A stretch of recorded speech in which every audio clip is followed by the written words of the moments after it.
At 24 people who applied for a job at KFC, only one was rejected. That man later built a $200 billion company. But this story does not begin with success. It begins with silence. A silence that comes after rejection, the kind that makes you question your worth, the kind that follows you home. At that moment, there was nothing about this man that looked special.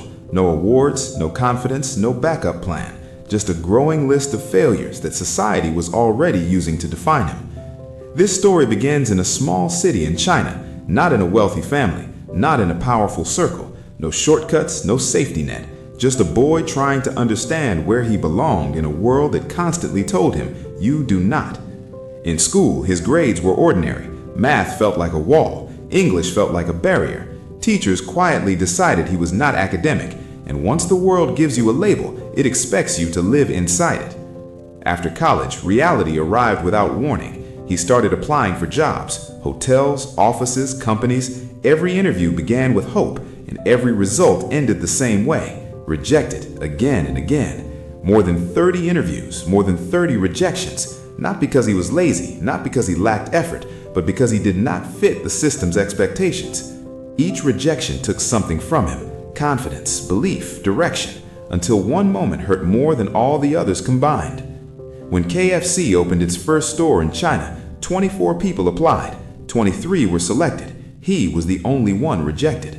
Imagine sitting in that room, watching names being called one by one, realizing yours would never be. No explanation, no feedback, just silence.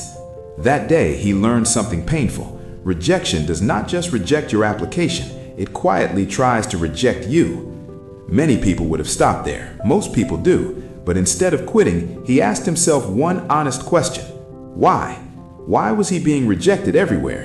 The answer was uncomfortable. He did not have the right skills. He did not speak confidently. The system was not built for him, and the world was not patient enough to wait. So he made a decision that quietly changed everything. He stopped chasing approval and started building value. Around that time, a new word was spreading across China: internet. Most people did not understand it. Some believed it was useless. Others thought it was just a trend. But he saw something different. He saw possibility. The problem was simple. He did not understand technology. He was not an engineer. He was not a programmer. He had no technical background, but he had curiosity.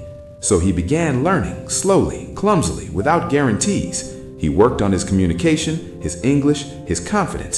He trained himself to think globally, not locally. He was not the smartest person in the room. He was not the fastest learner, but he was consistent. With a small group of friends, he started a simple idea: help small Chinese businesses sell their products to the world. People laughed again. They said online shopping would never work. They said China was not ready. They said he was wasting his time. But by now, rejection no longer scared him, because when you have already lost everything, fear loses its power. The early years were brutal. Money disappeared. Pressure increased. Doubt crept in. Even his own team questioned the vision. There was no overnight success, no viral moments, no instant recognition. Just daily work, daily stress, daily uncertainty. But something important was happening quietly. Belief was growing.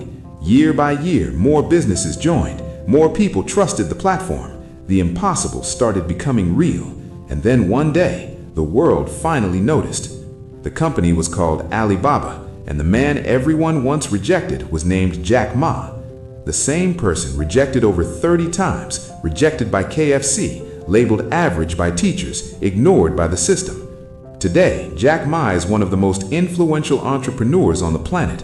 But this story is not about money. It's not about fame. It's not even about success. It's about rejection. Because rejection does not mean you're worthless. Sometimes it simply means you're walking the wrong path. If Jack Ma had stopped after the first rejection, Alibaba would never exist. If he had believed every no, his story would have ended before it truly began. So if you're being rejected today by jobs, by people, by life, remember this: out of 24 people who applied for a job at KFC, only one was rejected, and that rejection built a $200 billion company. Rejection is not stopping you. It may be preparing you, and the next step you take might change your entire story.